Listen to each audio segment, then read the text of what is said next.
Good evening, everyone. A warm welcome to this session. So I hope all our participants are here. I can see good enough numbers. So I think we are now good to start over this session. So as you all know, I'm Rashmi, today's moderator of the session. And I once again welcome all of you today to our 34th expert webinar, Parichay. And as you all know, the topic for our today's Parichay session is quite quitting, everything you should know. I feel if we talk about this topic, this is very apt considering our current situation in the industry, right? A lot of things are happening because of pandemic, because of hybrid working model, or it could even be because of remote working, right? So we are going to discuss all about this. But before that, let's do a little housekeeping on how the session goes. So as usual, the session is divided into two parts. In the first part, we will be having a detailed discussion with our today's session expert, Mr. Manan, about the current topic, and followed by which we will have audience Q&A. So I can say second round is where the time is all yours, dear attendees. You can put across all your questions in the Q&A option of the Zoom control panel, and we will be happy to take it up once we are done with our first round of discussion. All right. And also, if you happen to miss out on any part of our today's session, do not worry at all. Sit back and relax, because currently we are recording this session and the same will be shared with all of you once this session is done. Well, now to talk about today's topic, ever since the pandemic, work has transformed in many ways, right? A fresh trend called quiet quitting has been buzzing for a while now. Now, the expression doesn't mean that employees actually quit their employment. Rather, it means that they perform the bare minimal duties expected of them, right? This may involve arriving at work on time for your shift, or it could even be requesting overtime pay, or declining some ambitious initiatives, or distancing yourself from your work, and or establishing firm work life boundaries. But what are the reasons for quitting? What is the impact of quiet quitting on both the organization and the employee? How can HR leaders combat quiet quitting? In the next 1 hour, we are going to discuss this in length with our today's expert, Mr. Manan Sharma. Well, to tell you more about Mr. Sharma, as many of you might be aware, Mr. Manan Sharma is a director and country head of HR and Admin India, Blaize, and he also understands quite quitting in detail, right? So Mr. Manan is definitely going to share a lot of the insights about the current topic, but let me tell you a little bit more about Mr. Manan's achievements and his experience. So Mr. Sharma is a seasoned HR professional with extensive experience in handling HR management, leadership counseling, strategic human capital decisions, performance management, employee relations, and learning and development initiatives in a multitude of business environments like IT semiconductor, ITS, and financial services. He also holds internationally recognized certifications in HR and related fields. So, Mr. Sharma, we are delighted to have you here in the session. Once again, welcome. Thanks, Rashmi. Looking forward to the discussion. And yeah, hopefully everyone walks out wiser, including me, from the discussion. Sure. I'm sure Mr. Manan is going to share a great insights with all of us today. So, Mr. Manan, I have a few questions about today's topic, which I'm going to ask you, and you can just share your experience or your opinion about all of these. So, let me start with basics. So, according to you, what are the signs of quiet quitting? So you have described some of them at the beginning of this discussion already, Rashmi. I think there is a saying, you should get worried when the most passionate people in your organization go silent. Right. I think quitting is an extension of that particular piece. It's not just about the passionate people. I think it is also about the normal, not so passionate, but still turning up to work and doing their duties group also. So it is a more widespread kind of a thing. And what are the indicators? I think personally, I've seen people falling silent, lack of communication, lack of proactiveness. Those who were taking initiatives earlier stop taking initiatives. Okay, they turn in their time in a tardy manner. Uh, they're not coming to office. Most of the times, their managers don't know where they are. Okay. Uh, as a result, project timelines, customer commitments also might get delayed. These are some of the visible signs of quiet quitting. And yeah, I think the most common sign is communication drying up. So you ask a question to your direct report, where have you been? Are you okay? And you just get a close-ended kind of a response that, yeah, we are fine. And that kind of a thing. They're not engaging too much. They're not opening up too much. I think those are the signs that you need to watch out for. And yeah, along with the list that you had shared, I've added 2 or 3 more things. These are top signs where you can start suspecting that quiet quitting is going on. Sure, absolutely, Mr. Manan. So I'll just take it to the next step. So according to you, what do you feel like? What are the reasons behind employees quite quitting now? So I think there are 2 or 3 things. Let's start macro. Uh, COVID was a professional crisis also, in addition to the personal crisis that it was. Uh, how was it professional? Because you got isolated from your teams. The physical connect went missing, right? And working in this kind of an environment, seeing the same faces for 1.5 year, better part of 1 year at least, okay, it leads to a certain amount of burnout. Okay, so when things have returned to normal, people have started thinking that, yeah, now that things are normal, I can always go back to normal. Let me give a break to the monotony that was there during the COVID times and the hustle that is going to return to the pre-COVID times. So I think that's how it starts. But there are other reasons also. Contributing factors could be, and this is where I hold the frontline managers also responsible to a large degree. Uh, Making sure that their team is working in a coherent manner towards the organizational goals is the responsibility of the frontline manager and the human resource business partner. Okay. And at some point, if the manager herself or himself is burnt out, they are not going to check upon their team members. Okay. So the communication breakdown starts from there. If the HR team is not looking at the attendance trends or the productivity trends, then they are also a contributing party to quite quitting. So individual reasons aside, every one of us needs a break, and we are trying to recuperate. But in the process, the work is becoming a second priority or maybe a third priority at times. And this is where the human resource managers and the frontline managers' role becomes all the more important to make sure that people don't drift away from the organizational objectives. And I think that's where this is important.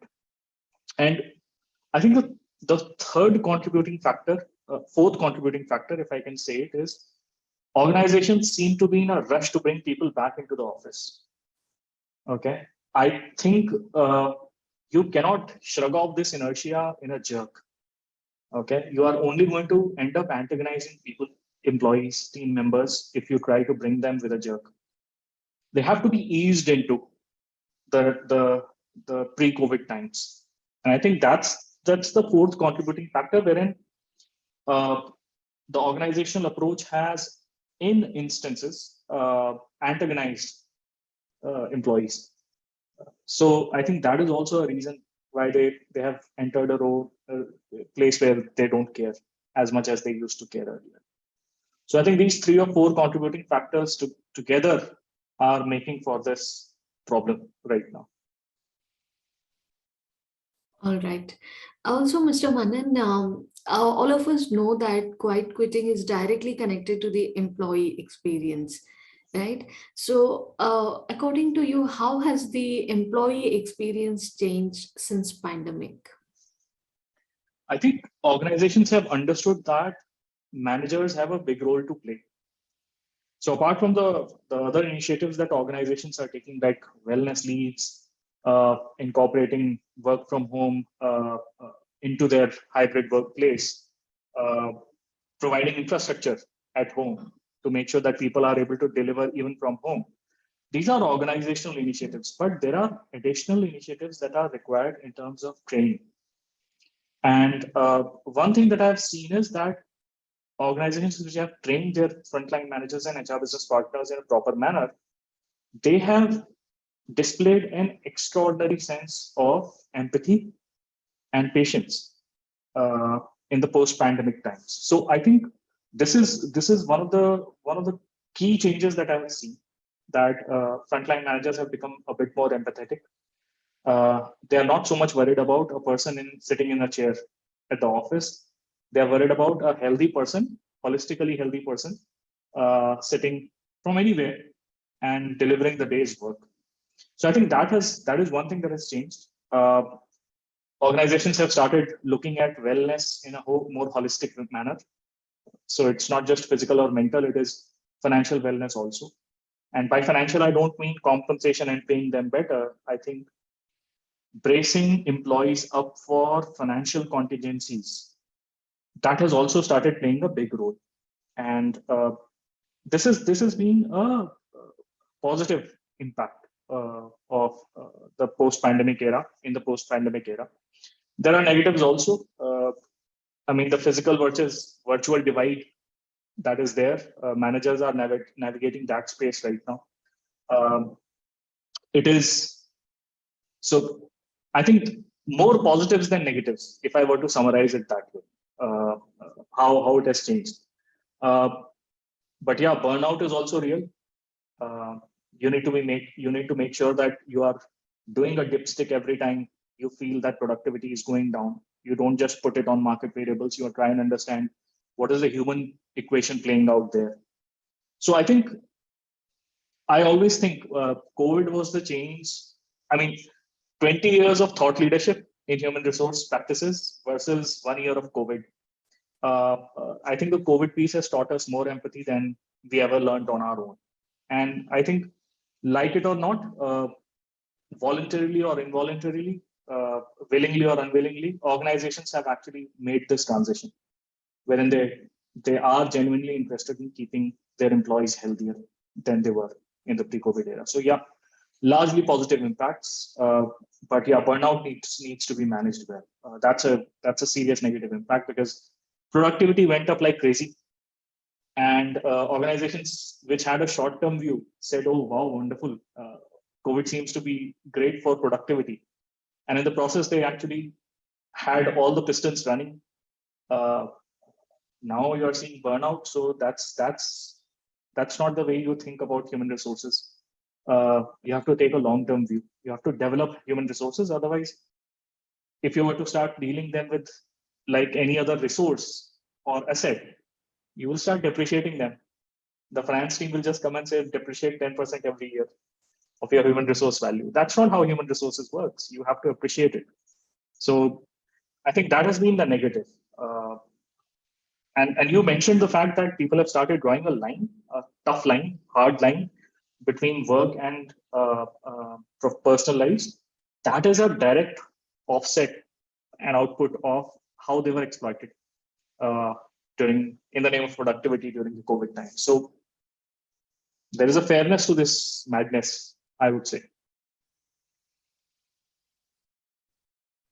Sure, Mr. Manan. So yeah, burnout is really a serious problem these days, I feel, because in fact, many of the employees, it so happens that they don't even realize it initially that, yeah, I'm going through this burnout phase because Yeah. we'll be so busy achieving the productivity for the day, or like you rightly mentioned, the short-term goals.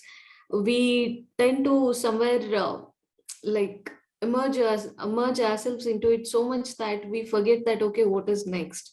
So you have put it in a very wonderful way. Thank you so much for that. So with this, my next question is about the strategies that that can keep the employees away from this quiet quitting and keep them always motivated. So the question is, what are the top strategies that they can adopt in keeping the employees motivated? So let's look at what is motivation.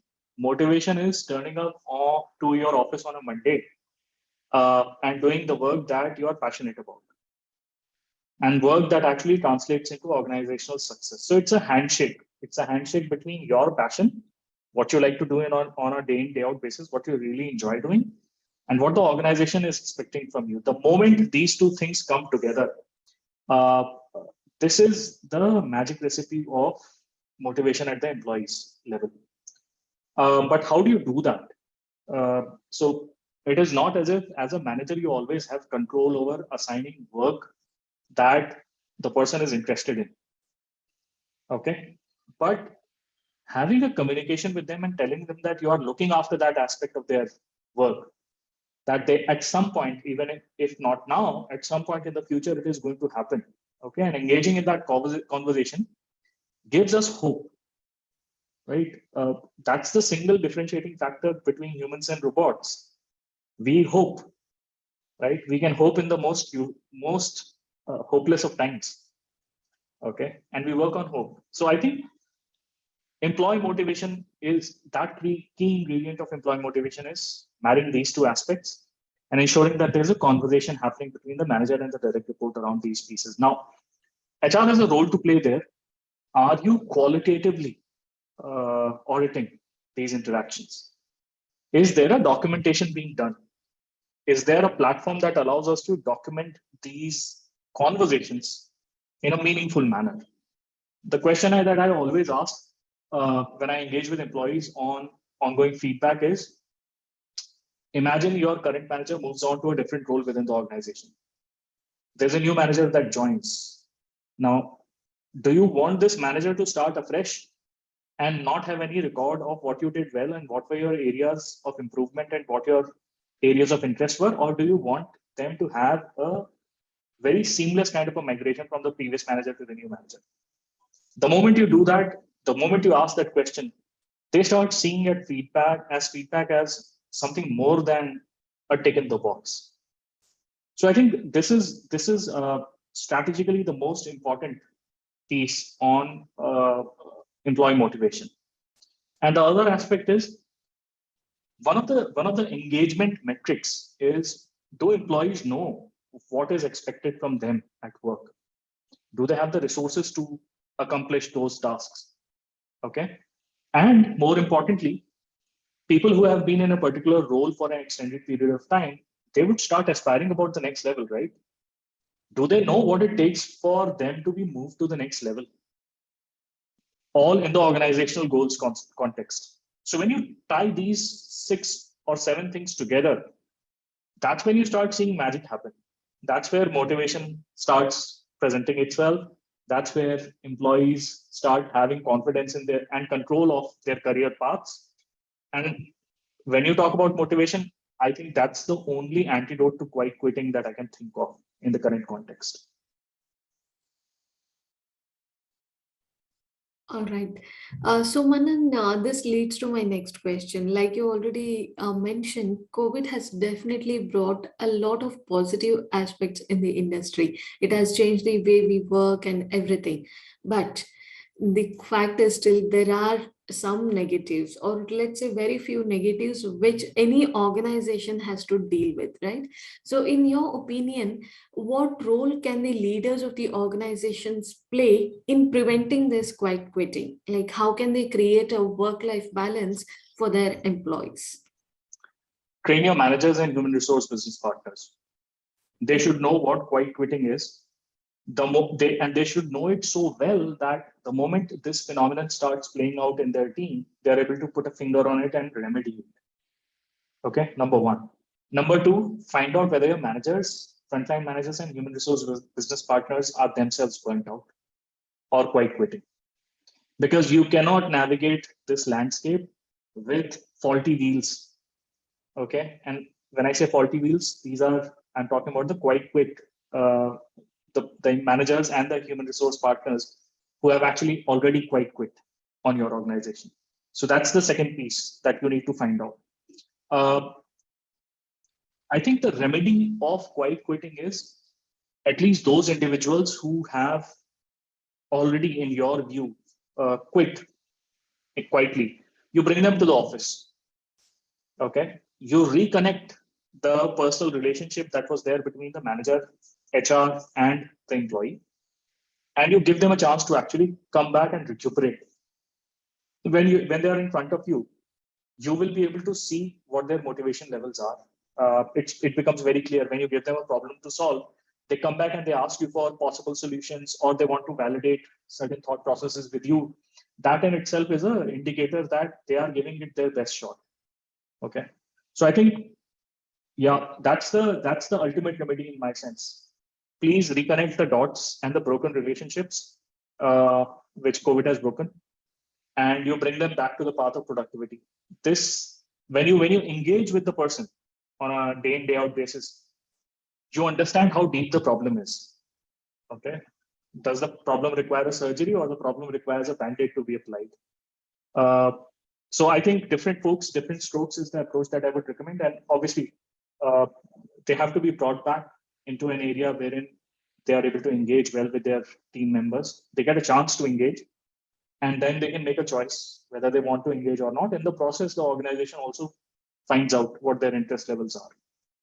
So yeah, as leaders, train your managers and human resource business partners.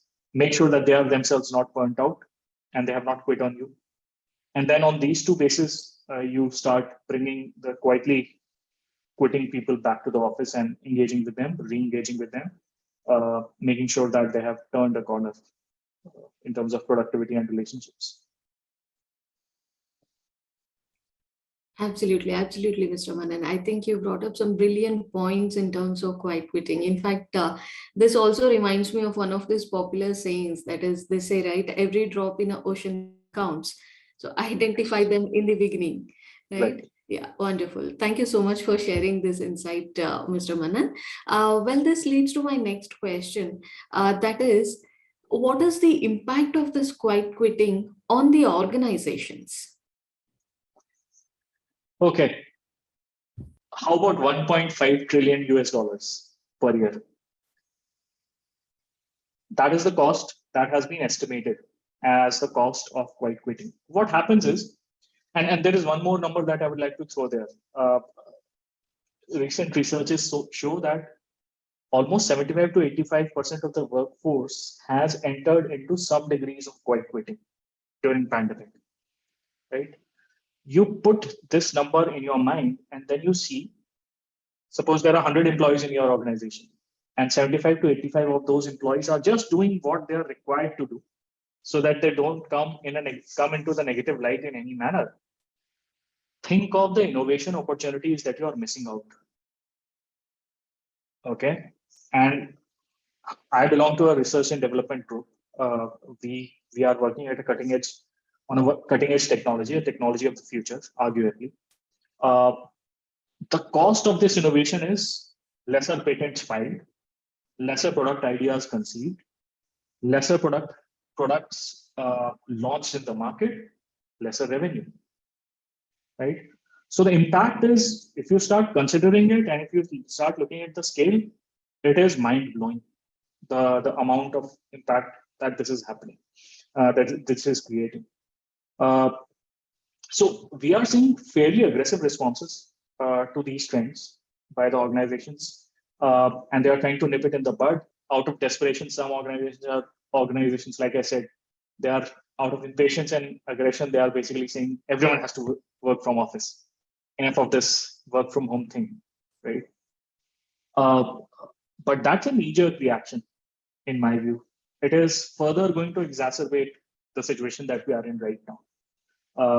These are humans that you are dealing with. Humans have inertia, sometimes good inertia, sometimes bad inertia. You have to deal with them as humans. You have to bring them back into the workplace gently and let them ease into it. So yeah, cost-wise, let me just put it this way: if you think too much about the cost to the organization of quite quitting, you might you might not be able to do anything because the number is a paralyzing number, very worrisome.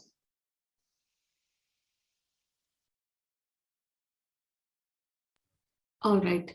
So I can say this is one side of the coin. Now, Yeah. how about the other side? Like, what is the impact of this quiet quitting on the employees? Well, so sometime back on my LinkedIn post, I had put the joke. It was a light-hearted thing. Uh, there are two concepts that are being largely talked about in the human resource industry right now. One is moonlighting, and the other one is quiet quitting. And I said Batman is basically Bruce Wayne, Superman is Clark Kent, and Gangadhar is Shaktiman. I said that because these are two sides of the same coin.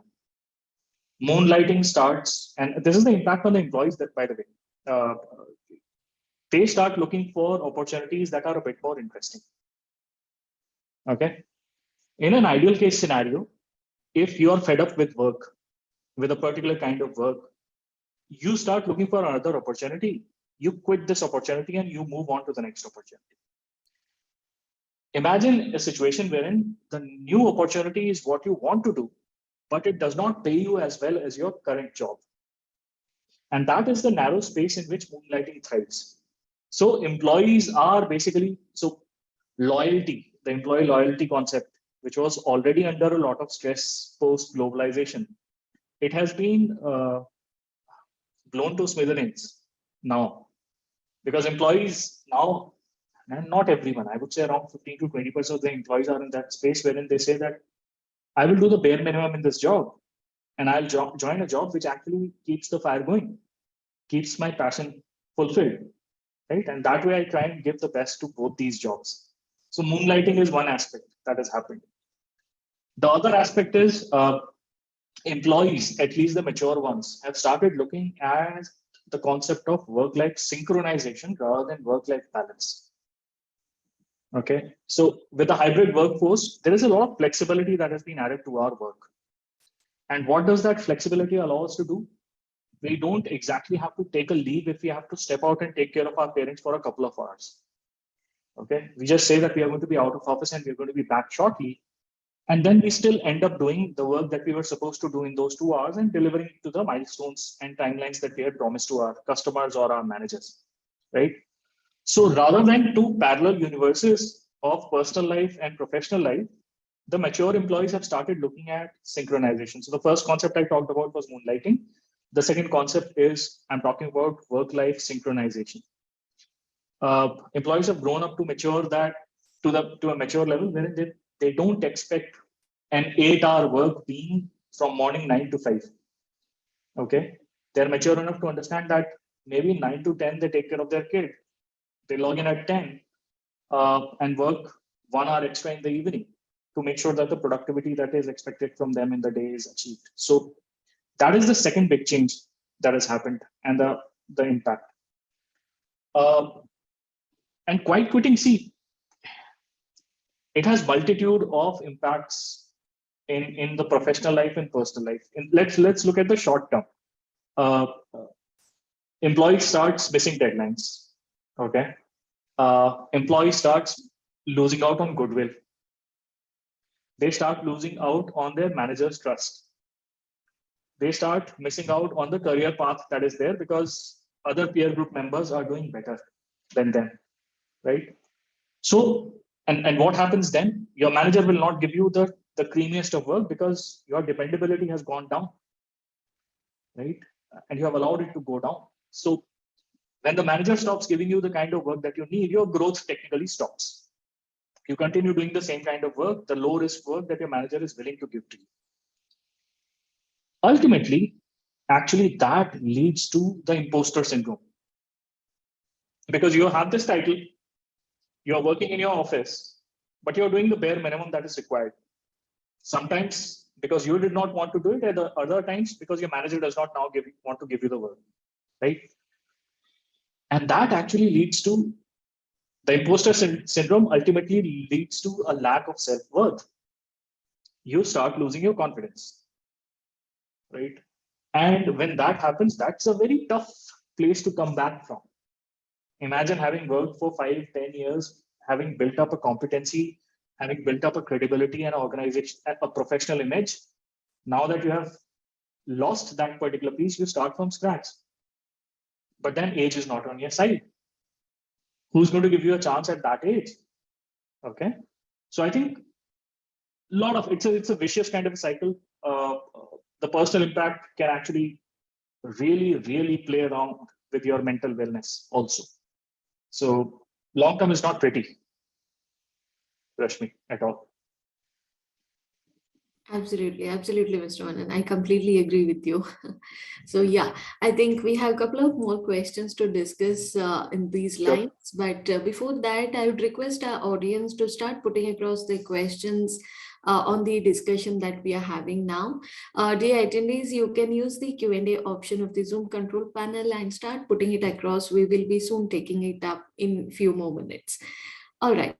So Manan, coming back to you, you Yeah. brought up these two excellent topics, that is quiet quitting and the other one is moonlighting. Yeah. Now, of late, I can say the very trending one, which is very fast, like in a very rapid way, picking up the pace, that is firing, right? Yeah. So the next question is around that. So there is also this quiet firing that we have been hearing about for a few years now. But what is that? How is it affecting today? I will again deal with it at a macro and a micro level, Rashmi. Macro level is what you see is going on in organizations like Meta, Amazon, Twitter recently, right? The big tech, basically. Uh, there is the concept of shaping up or shipping out. Okay, in an organization, especially in the large behemoths, I have seen that they typically have a very low patience and threshold insofar as non-performance goes. So, if you are brilliant, but you are unfortunately in a brilliant group that seems to be performing much better than you are doing, your brilliance will not save you. The concept of forced ranking will ensure that the bottom 10% or 5% of the organization is always left uh, to fend for themselves, right? So this is the macro level, performance management. You're shedding load. For these organizations, they are shedding dead weight that they don't no longer need, and they are basically leaving it to these employees to fend for themselves out there in the market.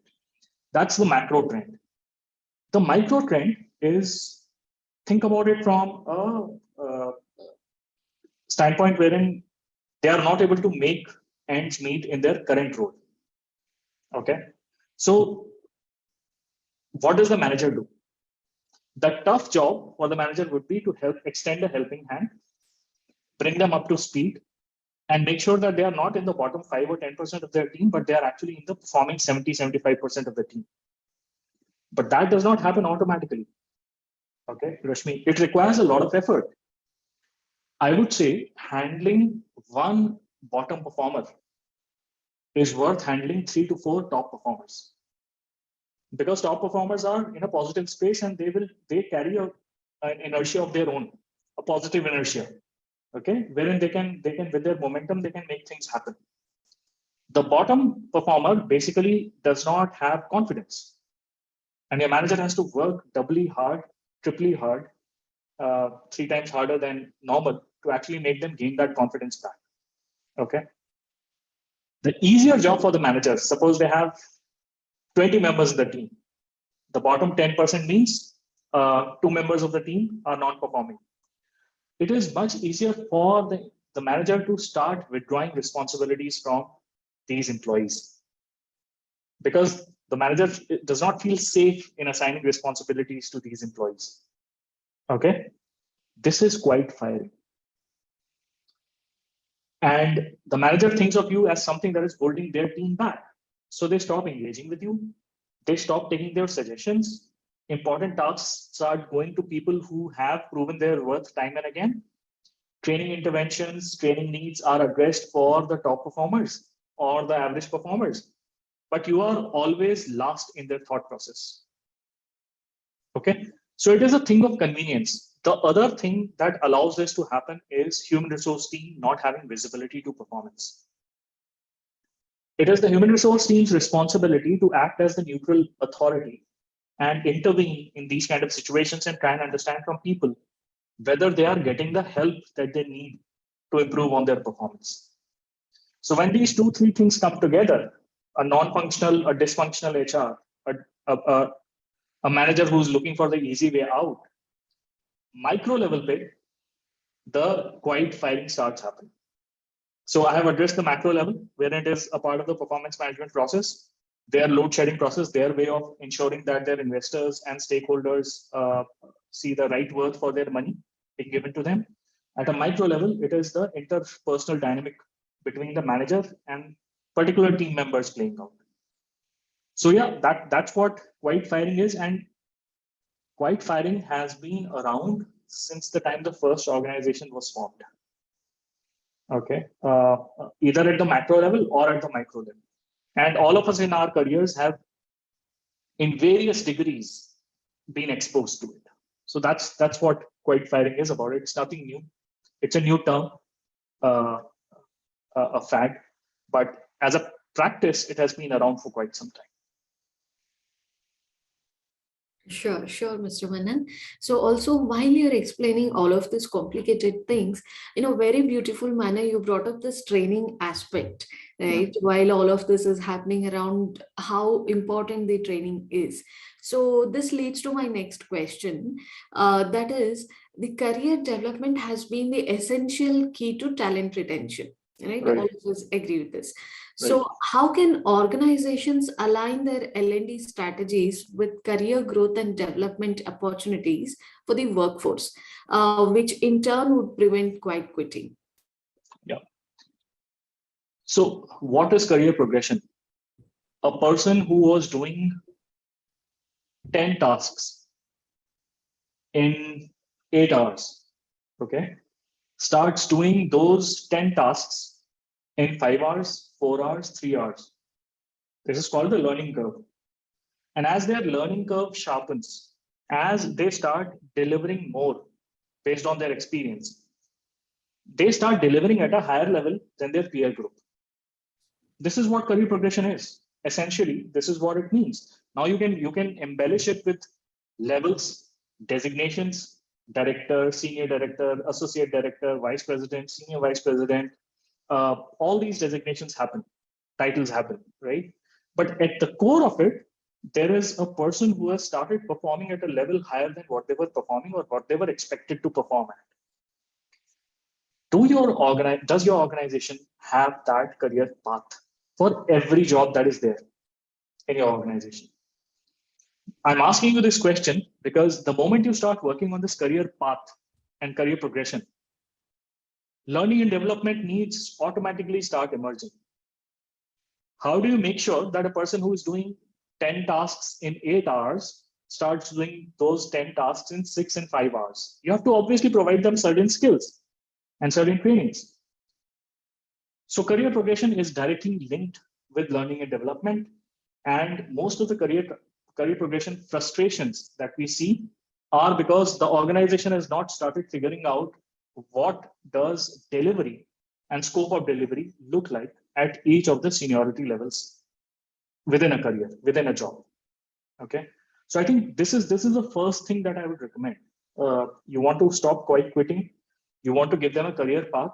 Make sure that there is a career path for every job that you have in your company. Once you have understood what the career path looks like, you understand what the training needs are, you start introducing trainings either internally or through external vendors who have expertise in these domains. Okay. Now, there are two ways to do it.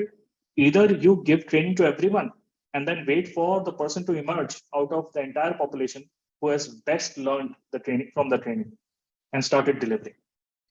Or you select the input into these trainings, which are the top most promising professionals of your team, and you impart the training to them. It becomes a learning and development kind of a benefit for them. Okay. It becomes a part of their growth. It gives a message to them that you as an organization are willing to invest in them. And then you create a career path for them, maybe which is accelerated than other individuals relative to those individuals which have not displayed that kind of a potential. So the moment you start engaging at different levels, I think quiet quitting does not have much space left to survive. I hope that answers your question. Yes, yes, Mr. Manan. Thank you. I think you brought up some really valid points. So thanks for sharing them here. So also, Mr. Manan, I think our audience have started putting across the questions here. So I'll Sure. pick them up now. Sure. So one of our attendee would like to know, it is mostly related to technologies. So the question is, how do technologies like automation and IoT help Yeah. HRBP or leaders to find quiet quitting in an organization? See, IoT does not directly influence quiet quitters. Okay. IoT becomes a means of learning and development, wherein through virtual reality or digital ecosystems, you create a learning environment. But it is important for you to understand whether the learning has registered. Okay, you give them a bottle of water. It's important for you to know whether did they take a sip, did they finish the bottle half, or did they finish the bottle full. That in itself is an assessment criteria for how learning interventions are paying off. Okay, do your learning interventions ultimately translate into productivity? Okay, so IoT, I would put it on one side for a moment because it is more of a part of the tool to solve things. The digital impact, okay, or the digital integration of the employee experience allows you to do sentiment checks at an ongoing basis. Now imagine there are two individuals which are trying to set up a meeting. There is an HR business partner who wants to find out how a person is feeling, whether they are feeling motivated enough. So they have to find space on the calendar. If a robot, a chatbot, can actually gather the sentiment, and the chatbot has multiple hands, they don't have to type on a keyboard. One chatbot entity can actually engage with multiple employees at the same time. Okay. And they can gather their sentiment. So digital allows you to make feedback a part of everything that you do. And the moment you have that real-time input on feedback, things start emerging so that you are able to judge how engaged a person is, whether they are enjoying or they are satisfied with the quality of interactions that they're having. It starts with very simple things. Suppose you have to submit a leave application, or you want a letter of address proof or employment proof for your bank loan. Do you have to engage with a person, or do you have the option of self-generating it from your mobile phone? Okay, so this is the simple impact that I'm talking about. If you're feeling sad, or if you have not liked a particular interaction with your manager, are you able to give feedback, maybe at times anonymously, because that makes you feel comfortable? But in an ideal case scenario, does that allow you to give feedback on your interaction right there, so that the HR team can understand that there has been a dip in your experience, right? So I think digital has a big role to play. It can actually make feedback more real time, and it can actually help us step beyond the one-on-one personal limitation that we have. I can only give my ears to one person at a time. I cannot solve all their problems. But if there is a digital platform that allows me to gather problems from multiple sources and present them and do some analytics on it and present that these are the top 5 pain points for employees in your group, then I think that's a whole different ballgame. That empowers us a lot. So I hope that answers your question. Employee engagement, I think the more direct indicator and the more active role to play is of digital experiences. IoT is something that you can actually think about when you're talking about learning and development. Sure, sure, Mr. Manan. Yeah. Also, I'll go to the next question. This is from one of our attendees, Sanjili. So the Okay. question is how to deal with quiet quitters. Deal with them as humans. Okay. They're humans who have maybe lost their way a bit, and guide them back with empathy, guide them back to the paths that they were on before they became quiet quitters. Okay. So quiet quitting is, see, quiet quitting can still make you productive, keep you productive. but it will actually shut down the possibilities that you have as an individual, because you're not taking initiative. You're dealing with this relationship in a very transactional give and take kind of a manner. Okay. Growth happens in a place wherein you start caring beyond just the deliverables that you have. So deal with quiet quitters as possibilities. These are possibilities of innovation, possibilities of higher productivity, possibilities of a great work environment if you turn them around. That's my only suggestion. Don't think of them as a liability. Because remember, these are the quiet quitters who sometimes gave you more productivity during the lockdown. And their productivity was something that you were really liking at the cost of their health. Okay. So yeah, I think it's payback time. You need to pay back what you earned from them at that time. Oh, well said, Mr. Manan. Thank you so much for answering this question. So one of our attendees, Kirti Agarwal, Kirti would like to know, as an HR, what activity can be carried out to understand the level of quiet quitting across the organization? I really like the question. A very simple answer is you create a competition, a process improvement competition, a new ideas competition, a innovation competition in your employee group. And if the participation is less than 40%, then there is an indicator right there. Okay. If you are in a knowledge process outsourcing environment, okay, process improvements matter a lot. Best practices matter a lot. If you are in an R&D environment, innovation matters a lot.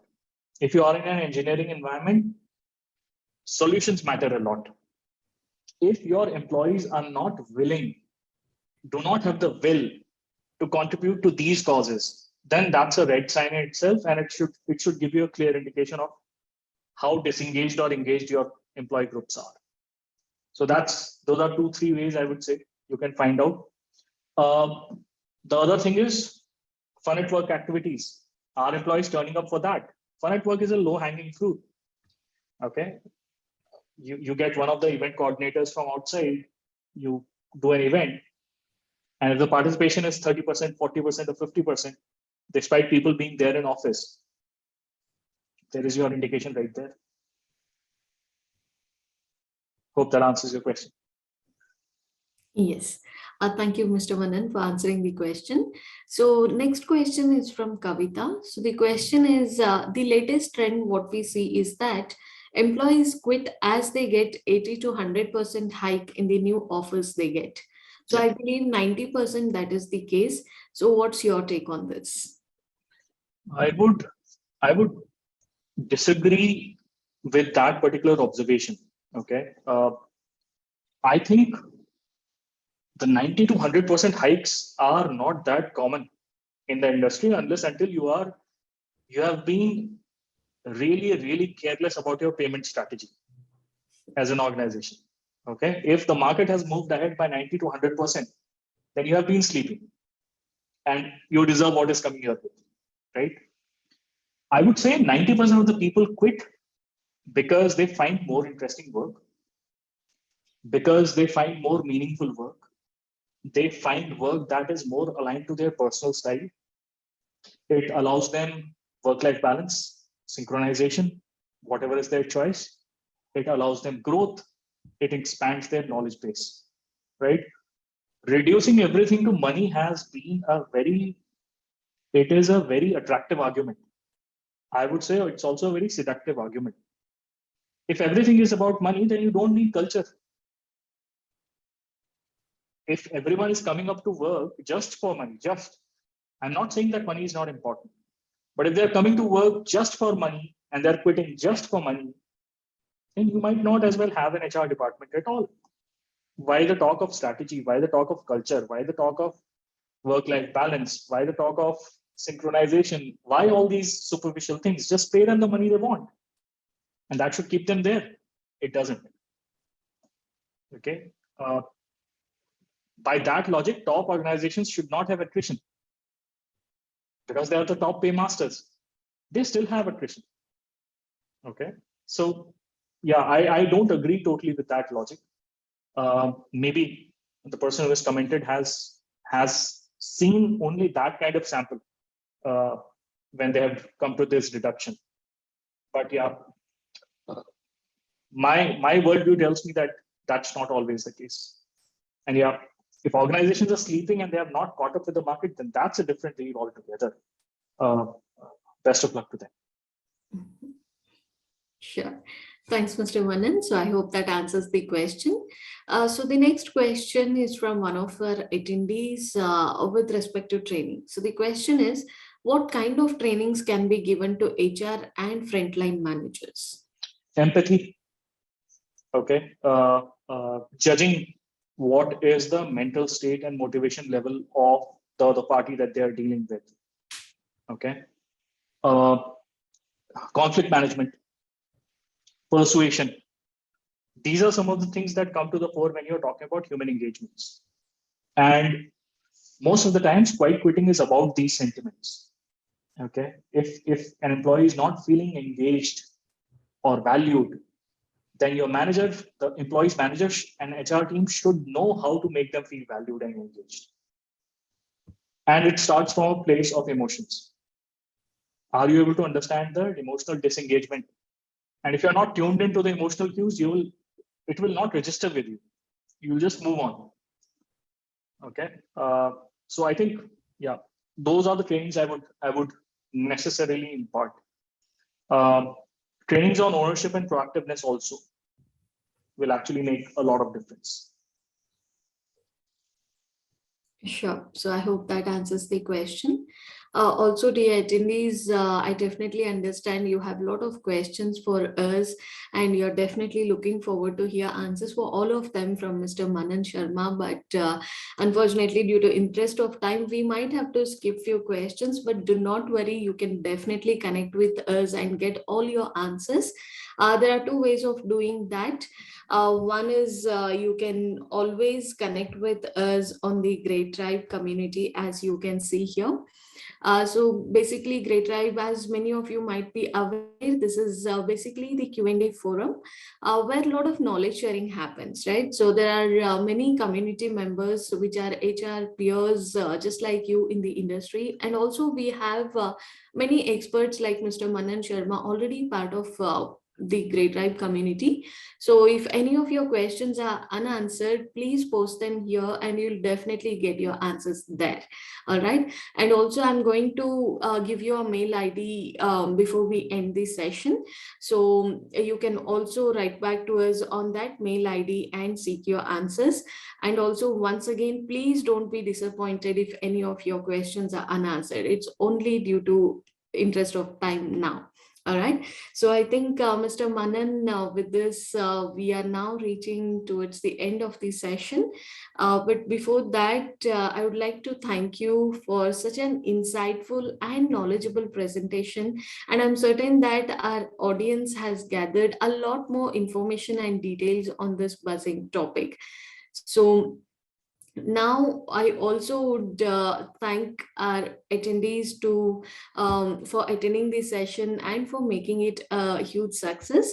We will be definitely getting back to you. We'll definitely get back to you with the questions, answers, and also the recording. All right. So on this note, I'm going to end this session now. But here is the mail ID, that is rakigautam@greatofgreative.com. So if you have any other queries or questions which are unanswered, please feel free to write back to us. We will definitely reach out to you on the same. All right. So I'm now going to end this session. But before that, we'll see you soon again with another interesting topic. Till then, stay safe, take care, have a great time. Thanks, everyone. Take care.